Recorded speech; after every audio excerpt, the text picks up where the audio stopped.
नमस्कार मित्रांनो, नर्सिंग एक ईश्वर सेवा मी आरोग्यदूत या चॅनलमध्ये मी अक्षय तुम्हा सर्वांचं मनापासून स्वागत करते. मित्रांनो, तुम्ही जर माझ्या आता चॅनलवर नवीन आले असाल तर चॅनलला सबस्क्राईब करा, व्हिडिओला लाईक करा आणि शेअर करायला विसरू नका. तर आजच्या व्हिडिओमध्ये आपण बघणार आहोत GNM थर्ड इयर रिसर्च मॅनेजमेंटमध्ये संशोधन प्रक्रियेचे टप्पे, स्टेप इन रिसर्च प्रोसेस.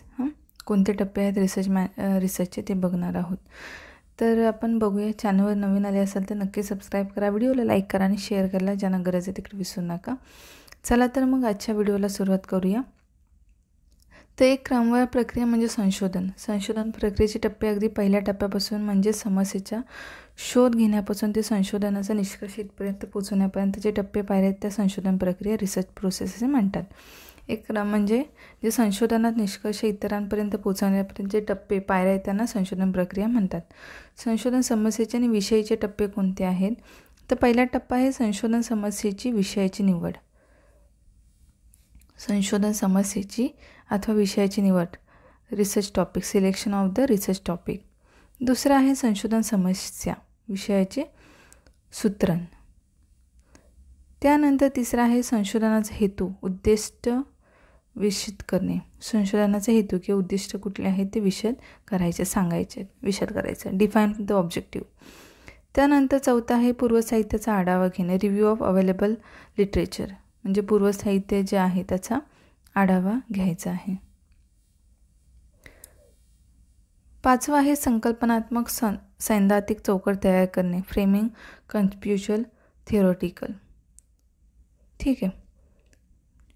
त्याच्यानंतर सहावा आहे गृहीत कृत्ये, गृहीतके, परिकल्पना व धारणा विधानात्मक मांडणी करणे.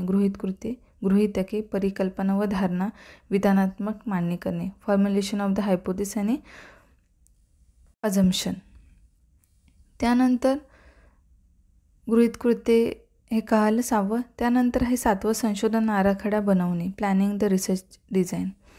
जनसंख्या, नमुना व नमुना निवड निर्धारित करणे, पॉप्युलेशन सॅम्पल अँड सॅम्पलिंग, जनसंख्या, नमुना व नमुना निवड निर्धारित करणे. त्यानंतर आहे नववा आहे माहिती संकलन, संसाधने व पद्धती निवडणे, माहिती संकलन, संसाधने व पद्धती निवडणे. त्यानंतर 10वा आहे संकलित माहितीचे पृथक्करण व विश्लेषण करणे, ॲनालिसिस ऑफ डेटा. माहितीचा अर्थ लावणे, अहवाल सादर करणे. ठीक आहे. Interpretation and report writing. ठीक आहे. इंटरप्रिटेशन अँड रिपोर्ट रायटिंग हे आहे माहितीचा अर्थ लावणे, अहवाल सादर करणे. त्यानंतर त्याच्यातल्या एका टप्प्याची थोडक्यात आपण माहिती बघूया. संशोधन समस्येच्या विषयाची निवड, selection of the topic research, ह्या विषयाची निवड हा जो आपण पहिला टप्पा आहे तो बघूया. त्याच्यात थोडक्यात माहिती बघूया. या संशोधन समस्येची सोर्स कुठून मिळते? तर वैयक्तिक अनुभव, आपण ज्या क्षेत्रात काम करतो तेथील वैयक्तिक अनुभवातून समस्येची जाणीव निर्माण होते आणि विषय निवडता येतो. प्रात्यक्षिक अनुभव म्हणजे काय? काम करत असताना दैनंदिन कामकाजातून मिळणारे अनुभव.